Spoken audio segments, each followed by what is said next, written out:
বহিৰাজ্যত থকা প্ৰত্যেকজন অসমৰ সন্তানৰ বাবে আজি আমাৰ প্ৰতিবেদন। বহিৰাজ্যত কৰ্ম কৰি থকাটো আপোনালোকে ইমান সহজ কথা বুলি ভাবি নল'ব। আমিহে জানো কিমান কষ্টৰে জীৱনটো জীয়াই আছোঁ। গোটেই বছৰটোত এমাহৰ ছুটী লৈ ঘৰলৈ যাওঁ, আকৌ গুচি আহোঁ। সেই নিজৰ ঘৰখনো যেন এতিয়া আলহী ঘৰৰ দৰে লগা হৈছে। কেতিয়াবা নিজৰ গাঁওখনলৈ আৰু নিজৰ ঘৰখনলৈ বহুত মনত পৰি থাকে, কিন্তু আমি যাওঁ বুলিলেই কেতিয়াও যাব নোৱাৰোঁ। আমাৰ দৰে ল'ৰাবোৰৰ জীৱনটো জীয়াই থাকিবলৈ কিমান কঠিন হয় সেইবোৰ আমিহে গম পাওঁ। কাৰোবাৰ ঘৰত যদি মাক দেউতাক বেমাৰী হৈ পৰি আছে, আন কাৰোবাৰ ঘৰত আকৌ খাবলৈ চাউলৰ অভাৱ। আমাৰ নিচিনা ল'ৰা ছোৱালীবোৰৰ ঘৰৰ পৰিস্থিতি একেবাৰেই বেয়া, যিটো কাৰণত আমিবোৰে বহিৰাজ্যত কৰ্ম কৰিবলৈ আহিব লগা হয়। 12 ঘণ্টা ডিউটি কৰি অহাৰ পাছত কাপোৰকেইটা ধুই আকৌ ভাত বনাব লগা হয়। আমি ভাগৰি পৰোঁ।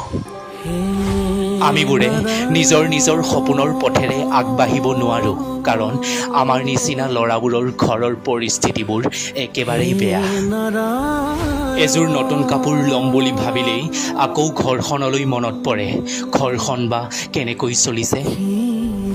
কামৰ সময়ত মালিকৰ গালিবোৰ শুনিলে ঘৰলৈ গুচি যাবলৈ মন যায়, কিন্তু যাব নোৱাৰোঁ, কাৰণ ঘৰখন চলিবলৈ অসুবিধা হ'ব। আন ল'ৰাবোৰৰ দৰে যদি আমাৰো জীৱন হ'লে হয়, তেন্তে আমিও চাগে এতিয়া ঘৰত থাকিব পাৰিলোঁ হয়, কিন্তু ভগৱানে সেইটো জীৱন আমাক কেতিয়াও নিদিয়ে।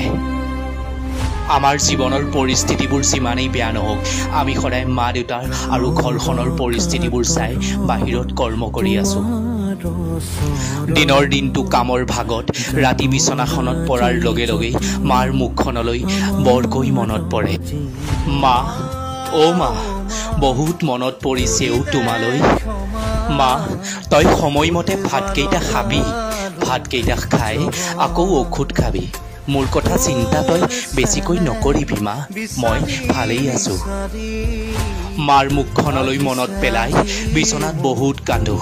মাৰ কাষলৈ গুচি যাব মন যায়। মা, তোৰ হাতেৰে বনোৱা সেই ভাত সাজ বৰকৈ খাবলৈ মন গৈ আছে অ' মা। তেনেকৈয়ে কান্দি কান্দিয়ে বিচনাখনত টোপনি যাওঁ। আকৌ ৰাতিপুৱাই ডিউটি যাবলৈ সময় হয়। তেনেকৈয়ে আমাৰ দিনবোৰ পাৰ হৈ গৈছে।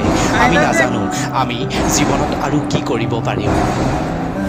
কথাবোৰ আপোনালোকক কওঁতেই মোৰ চকুত চকুপানী নিগৰি পৰিছে, কাৰণ জীৱনটো বৰ কষ্টকত চলিছোঁ। ভগৱানক সদায় এটাই প্ৰাৰ্থনা কৰোঁ, আমাৰ নিচিনা দুখীয়া মানুহবোৰক তুমি অলপ চাবা ভগৱান। ধন্যবাদ।